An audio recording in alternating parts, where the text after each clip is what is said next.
What's up guys, Putty here and welcome back for another episode of Mid-Atlantic Wrestling. Today we have April starting off with Syndicate Rules. And after a huge angle-filled show last time, no, like 4 tonight. Alright, starting off with starting off with our new, frequent dance segment to open the show.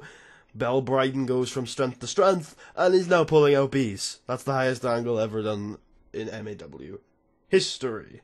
And we didn't have enough women on the show tonight because they are all working in Japan, so we had to fill in with our managers as well. So Lisa Bowen and Chloe Dean did some stuff out there, which is fine because they could serve to get a little bit for more over 2. Holy shit, this was a good rating. Moving on to C. Wow. Mean Gene picked up a C rating. Just came out and said, I'm the champ, I'm a badass, no one's gonna stop me. And then El Mítico returned after like a 6-month break, because I just couldn't be asked to reschedule around his stupid-ass schedule. So El Mítico Jr. is back, and tonight's main event will be El Mítico versus Mean Gene for the world title. And I hope it's good. A C-, not bad from the Modern Dragons, but the Ring Generals pick up the win and retain their titles. Brooke Tyler gets a D, you know? We can't expect her to have C's every match, every week, and we also had the Protect note on this one, so that's okay. That's fine. I mean, Brooke currently was 9 overness before this match started, so anything above, if she can continue to get 40s and above, I'm happy with Brooke, because she'll keep getting more and more over.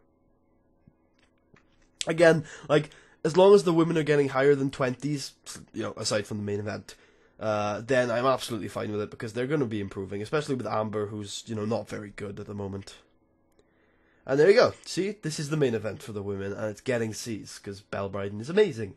Belle Bryden pulled our new Mid-Atlantic Bootcamp graduate to a C match. Congratulations, Belle. Casey Valentine wins a match against our new Mid-Atlantic Bootcamp graduate. And that's pretty good, actually. And he got a 71. And he didn't... Oh my god, this is the first time I have forgotten to set someone's gimmick, and they actually got a 71 out of it. He debuted without a gimmick, and he got a 71 for that. Well done, mate. You have just earned my absolute respect. You might even get pushed because of that. Shining Examples, holy shit. This isn't even the semi-main event, and it's probably going to be one of the best matches on the card.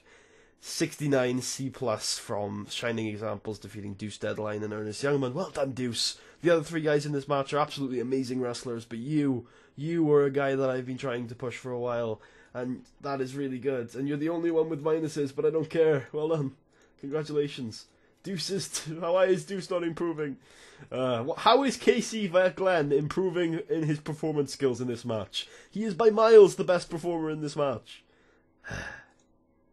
Woo! And the semi-main outshines the match before it. And I have a bad feeling about the main event, but it does get a 72 B-. Frosure defeated Greg Black in 1538 with a pinfall with a sure thing. Frosure makes defense number 11 of his American title. He got a 72, and I had to keep Greg Black strong. Holy shit. Holy shit. Nice work. Nice work. A B-rated promo. The crowd is so burned out right now. And a C+ match. It's still a good match. 69 for the main event, C+. El Mítico Jr. is defeated by Mean Gene Catley in 1629 with a mood swing. Mean Gene Catley makes defense number 5 of his MAW World Heavyweight Championship. And the final show grade is a C+ 69, which should be enough to win us the regional battle anyway. But we have a big show planned later in the month, so I'm going to give some speeches. Ooh, there are no problem children on this episode. So who do I give the actually good speeches to? So Fro, Greg, and Belle, because as good as Sam was on this show, and he really was good,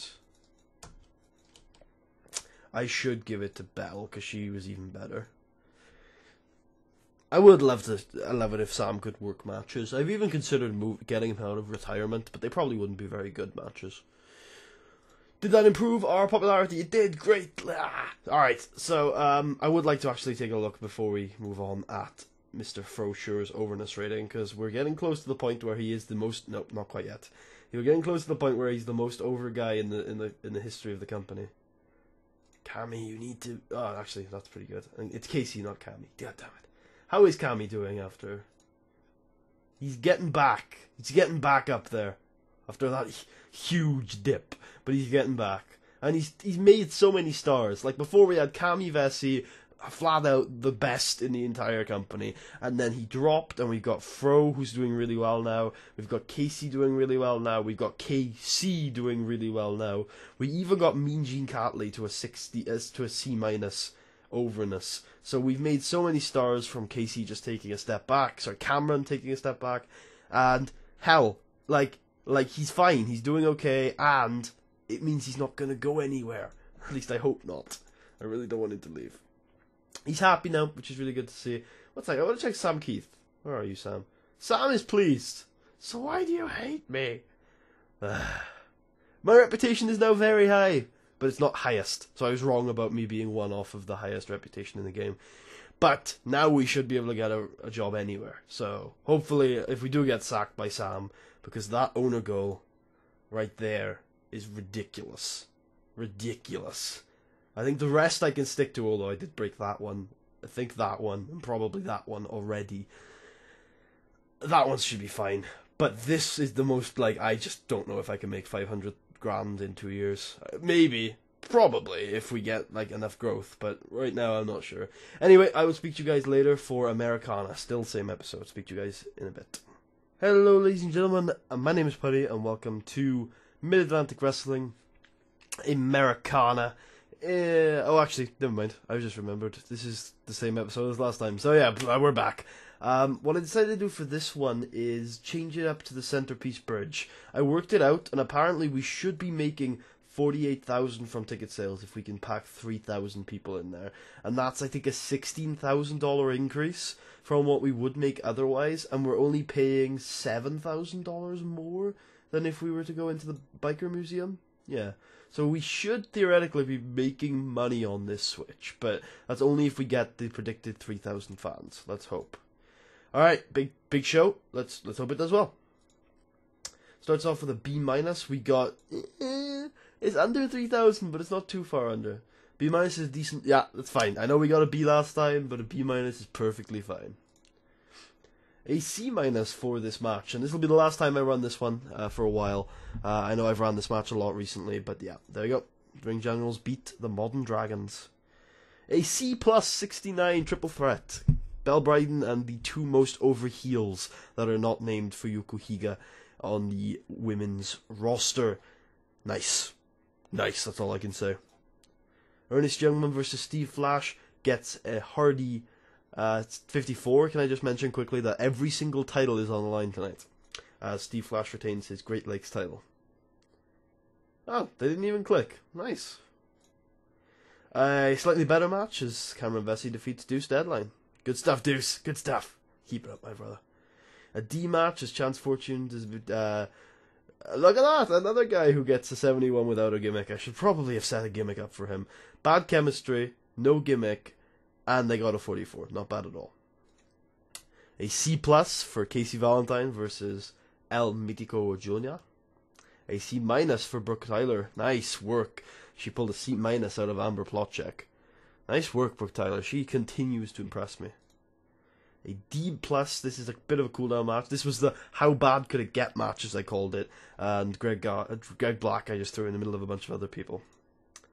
So Sam Keith comes out and says, "Fro, sure, you're a terrible person, you're a horrible champion, and tonight your reign is going to come to an end." And then he introduces Greg Gage. He's back. Greg Gage returns, and it's time for Greg Gage versus Fro Sure, which gets a B. Holy shit! I hope the main event lives up to the billing. So, Fro Sure defeats Greg Gage in 15:53. He just continues. LOL Fro wins to defy the odds and makes defense number 12 of his MAW American title. Nice stuff there. Hopefully the main event lives up to the billing. And Fro celebrates afterwards, going completely overboard. Apparently he heals it up, even though he's a face. We get a promo video for Mean Gene versus KC. Mean Gene makes his way to the ring and pops his catchphrase. You know, Mean Gene's famous catchphrase. And in a cage match, they get a B-, which is fine. It's never going to live up to the first match, am I right? Yep, in a cage match, 22:44. and Mean Gene Catley retains the title. It's his 6th defense. And what's the overall show grade? Probably a B- of some kind. Gets a 74 B-. Holy shit, that Greg Gage Froschur match though. Holy shit. Let's make a speech. Froschur and Greg Gage deserve absolute praise for that one. Greg Gage, please. Who else was really good tonight? Probably gonna go with Sam. Yeah, Sam did pretty good stuff this week. Giving a hug. Told he's awesome. There we go. Cool stuff. That's good. We're on the rise, man. That's a big jump up to where we were. You know, pulling C- and C's to pulling some really good stuff nowadays. Look at that, 47 now in this region. We're going to go up by 2 points in size, I think. Let's simulate to the end of the month so that we can get our profits in. Let's hope that was a wise decision I made to up the stadium capacity from 2,000 to 5,000. We only managed to pull in 2,900 and something. But I hope it's going to be worth it. I think that would be a good move. Let's see. It was only for one show, so maybe this won't be the best indication of it. Maybe it would be better to wait a month to see how the profits really are affected. Plus, 2 points of extra popularity are going to help us a lot in getting butts in seats, as it were, next month, because the more pop you got, the more seats you fill, man. It's really as simple as that. And I think, let's hope the industry's on the rise as well. Like, it's the thing that determines how much audience you're gonna have. It's popularity, industry, and economy. Those are the three big things. And we made a 16 grand profit. Wow! Back on the frickin' black hugely. Nice work. And that came from the additional ticket sales. We made a good whopping 14 grand more. The show cost, which I assume includes the stadium, only went up by 7 grand, like I predicted it to go up by. Nice. Merchandise also went. Oh, that's up in cost, because we sold a shit ton of merchandise this month. Great, so who's selling merchandise this month? Probably Casey and Mean Gene. They got really over, and now they're selling tons of merchandise. Regional battle, of course we finished first. We're doing awesome this month. This year, I guess. I told you it was going to be a big year, guys. Told you. So let's have a look here. Yep, we went up by 2 points of popularity that month, which is really awesome to see. Let's take a look at our big guys. Mean Gene, Catley. Actually, let's auto push first to see if anybody moved up in the world. So we got Casey Valentine is still a mid-carder, my guys. So is Casey Glenn and El Mythico Jr. That's fine. I know how valuable they are. Cameron Vesey is an upper mid-carder these days. That seems weird to me. He didn't really get over that much from this month's worth of shows, which is fine. Casey Valentine, on the other hand, is up to a 48D+. That's some serious improvement right there. Greg shouldn't have dropped much from that loss. I mean, gosh. Yeah, he's still at a 50. That's 4 points of improvement right there from losing. As for my main man, has Froschur overtook the records? Yes, he has. Froschur is now the most over guy I have made in this entire series. Because Cammy Vesey was at 60 before he lost to Mean Gene Catley. So Froschur, my man, you are the guy. You are the guy. Like, you don't have the best stats in the world, but like a mixture of having really good entertainment and having decent in-ring and a good brawler. Like, I'm so happy because when he came in, like the first match he had with us was, I think it was 2013, but one sec, let's go to all years and MAW. The first match he had with us was a 37. A 37. And I was like, okay, this guy isn't as good as I think he is. Maybe we should like cool the push on this one. And now he's come all the way to having a 79. Admittedly with one of the best wrestlers in the world. But still a 79. And that other best wrestler that that he fought is like a MAW made wrestler as well. Like, we've got so many MAW made guys that are so over right now because they're just over. Like I mean, Gene's is freaking 57. Casey's getting back up there. I imagine, who else are we really pushing right now? Casey, how's he doing on his pop right now? Even he's a D+. We got Belle Bryden doing well. How's Brooke doing? We haven't looked at her in a while. 16. That's up 7 points this month. Holy shit. I'm really excited with this. Like, we were at a bit of a lull at the end of last year, beginning of this year, but this is starting to really, really pick up. I wonder if we've even helped a little bit of... Nah, I didn't think so. But, like, all of the women's division is getting more over. I like to do this every now and then, switch to women's division, and just have a look through. So, she has gone up to 8, and she's only been with us for, like, a month. Belle has gone up, I think, 4 points, which is fine, because, I mean, she's Belle Bryden, for God's sake. She's gone up to 16. She's at 14, although I don't think she worked at all this month. She's at 4, which is fine. You've gone up from 19 to 23 in the last month or two. You're up to 10, and you only just debuted. You're up to 11, 22 from 19, and you're still at 1. God, I don't use you enough. Great stuff. Really great stuff. Like, Cheetah Boy, how are you doing? You're up to 29. That's an increase. You're up to 10. Dean Waldorf. I forgot about the Ring Generals, who are still just trotting along with their 44s over there. Like, Nigel Svensson's at 16, which isn't fantastic. And Mitiko's now up to... Oh, well. That's because I think he's working national TV over in Mexico. I don't know why he's 17s everywhere. I think he's working national TV in Mexico. We've pretty much covered the entire roster in this episode, I think. But, like, Bradley Blaze just debuted, and he's up to a 5. Is there anybody else to really talk about? Greg Gosh, we already talked about. Did I talk about Greg Black? I don't know, but he's up to a 54. He's increased, despite losing quite a bit. Ah, so happy. So happy. And I'm so glad that, like, you know, without spoiling anything, I'm so glad that Fro got over, because he's like, I believed in him at the start of this year, and I'm so glad he's getting over. Same with Casey. I really believe in Casey to get over as well, and I'm hoping he'll get even further over than this. Because, yeah, things are great right now. Things are freaking great right now, and I'm really, really pleased with how things are going. So, if you... Oh, I should check Steve Flash, actually. I just remembered. Yeah, 32. He's up to 32 after we killed him.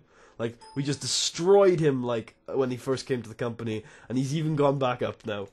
Well, anyway, thank you guys for watching. Actually, we look for our storylines first. B-. The Keith Succession is a B. American title reign is a C. C- for this feud, which is awesome. Hollywood, this is Payback, which now is just Greg Black and Chance Fortune. Steve Flash, the savior. Flash. The women's feud is doing really well. How are you still doing poor? Oh, I guess because you haven't danced that much. Yeah, dancing does a lot for these girls' success in the storyline. And finally, I wanted to check title prestige. The World Heavyweight is now at 96, which is good. That's still an 82. That's gone up, I think. That's definitely gone up. And that cannot go any further. Alright, I hope you guys enjoyed. If you did, please leave a thumbs up. Check out the rest of the series. Subscribe if you haven't already. And please don't be afraid to leave any comments, any feedback. But guys, I am so stoked right now. We are continuing to put on amazing events, amazing matches. We're really getting there. We're really, really, really getting there. And this always happens in MAW. You finally hit your stride. You've made some stars. They're coming good for you. And, like, you've just got to deal with when they get sniped. And they're about to get sniped. And then I've got to start, like, thinking, like, who am I bringing up next? People like Deuce Deadline, who are, like... He's only 8 over in us here right now, but he's got really good talents. He's got really good stats, and he's definitely like he's definitely got the chance to be the next like American champion or something. You know, we got to start thinking long term, and we've got to look to bring some of the really cheap talent through to prevent like getting sniped. But anyway, I'm really enjoying it. I hope you guys enjoyed. I will see you next month for Over the Limit. And is it July next month? No, what is the other show next month? Old School Rules, where, yep, that's right, Casey Glenn and Mean Gene Catley, the rubber match, the final match. It's a Texas death match, and it's for the World Heavyweight Championship. It's the final match in the series. Do not miss it. I will see you guys in the next episode of Mid-Atlantic Wrestling.